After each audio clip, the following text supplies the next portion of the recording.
এবারে লোকসভা নির্বাচনে শক্তি ক্ষয় হয়েছে বিজেপির।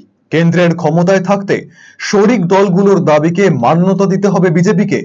তৃতীয়বার প্রধানমন্ত্রী পদে শপথ নিতে চলেছে নরেন্দ্র মোদী। শনিবার শপথ গ্রহণের সম্ভাবনা। তার আগে শরিক দলগুলোর সঙ্গে বৈঠক করেছেন মোদী শাহ। একা সংখ্যাগরিষ্ঠতা অর্জন করতে পারেনি বিজেপি। 240-এ আটকে গিয়েছে বিজেপি। ফলে সুযোগ বুঝে দর হাঁকাচ্ছেন শরিকরা। পূর্ণমন্ত্রী, রাষ্ট্রমন্ত্রী, এমনকি স্পিকার পদের দাবিও জানিয়েছেন শরিক দলগুলি। শরিক আঞ্চলিক দলগুলির দাবি প্রকাশ্যে আসতেই কটাক্ষ করতে ছাড়েননি রাজ্যের বিজেপি নেতা, দলের প্রাক্তন রাজ্য সভাপতি দিলীপ ঘোষ। এই বিষয়ে সাংবাদিকদের প্রশ্নের উত্তরে দিলীপ ঘোষ বলেন, হাতি কাদায় পড়লে ব্যাঙ লাথি মারে। হাতি তো কাদায় পড়ে গিয়েছে, তবে মোদী সহ জুটি রয়েছেন, আর এরা পুরনো পার্টনার। এদের চিনি একটু বেশি দর হাঁকছেন। মানুষ ম্যান্ডেট দিয়েছে, সুশাসন দিতেই হবে, সেটা যেন কেউ ভুলে না যায়। আঞ্চলিক দল সব সময় নিজের কথা ভাবে। অনেকে আগে নিজের স্বার্থেই জোট ছেড়েছে, আবার নিজেই ফিরে এসেছে। রাজনীতি এটাই, হাতি কাদায় পড়লে ব্যাঙেও লাথি মারে। তো হাতি তো কাদায় পড়েছে, তো সেটা সবাই বার্গেনিং করছে। কিন্তু এটাও মনে রাখতে হবে, নরেন্দ্র মোদী, অমিত শাহ আছেন, আর এরা আমাদের পুরনো পার্টনার, এদেরকেও আমরা চিনি। তারা একটু বেশি দাম রাখছেন, যতটা বেশি পাওয়া যায়। কিন্তু সরকার চালিয়ে লোককে সুশাসন দিতে হবে, কারণ লোক ম্যান্ডেট দিয়েছে বিজেপির পক্ষে এবং এনডিএর পক্ষে, সেটা যেন ভুলে না যান। আঞ্চলিক দল সবসময় নিজের কথাই ভাবে। তারা ইতিহাসই বলছে, ওদের অনেক আমাদের পার্টনার ছিল, অনেক পুরনো। আমরা কাউকে ছাড়িনি, অনেকে নিজের স্বার্থে ছেড়ে গেছে, আবার নিজের স্বার্থে চলে এসেছে। এসব চলতেই থাকে। ভোটে হার জিত হয়, কিন্তু পশ্চিমবঙ্গের সংগঠন শুয়ে পড়েছে। কর্মীরা বেরোয়নি। মেদিনীপুরে সব দলের লোক আমার পক্ষে ছিল, যে কোনো কারণে হোক পার্টি ওখানে আর আমাকে দেয়নি। সেই সিদ্ধান্ত যে ভুল, এটা প্রমাণ হয়ে গেল। দলের সংগঠন ঢিলে হয়ে গিয়েছে। আমরা এবার প্রথম লোক খুঁজেই পাইনি, তাই সব জায়গায় আমাদের ভোট কমে গিয়েছে আর পরাজয় হয়েছে।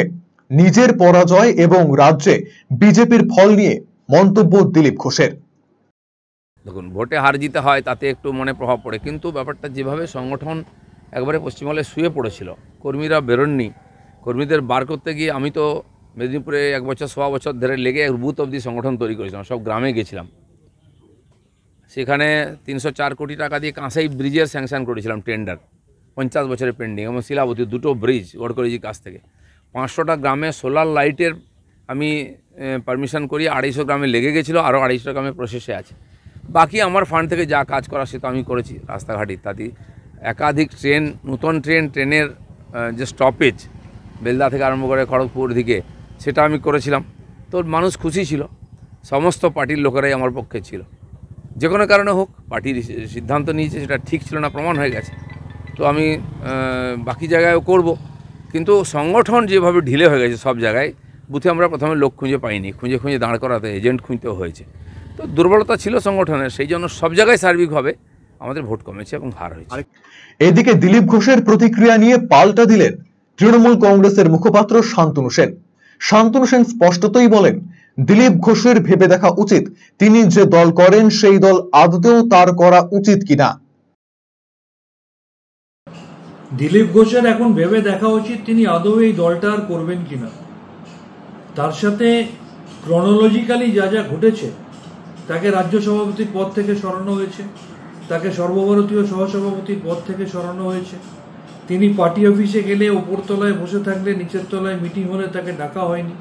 তিনি বিজয়ের পরে কর্মীদের সাথে মিলিত হতে চেয়েছেন বলে সেই কনফারেন্স হলের চাবিতালা মেরে দেওয়া হয়েছে। নরেন্দ্র মোদী, অমিত শাহ মিটিং করতে এলে তাকে সবসময় ডাকা হয়নি।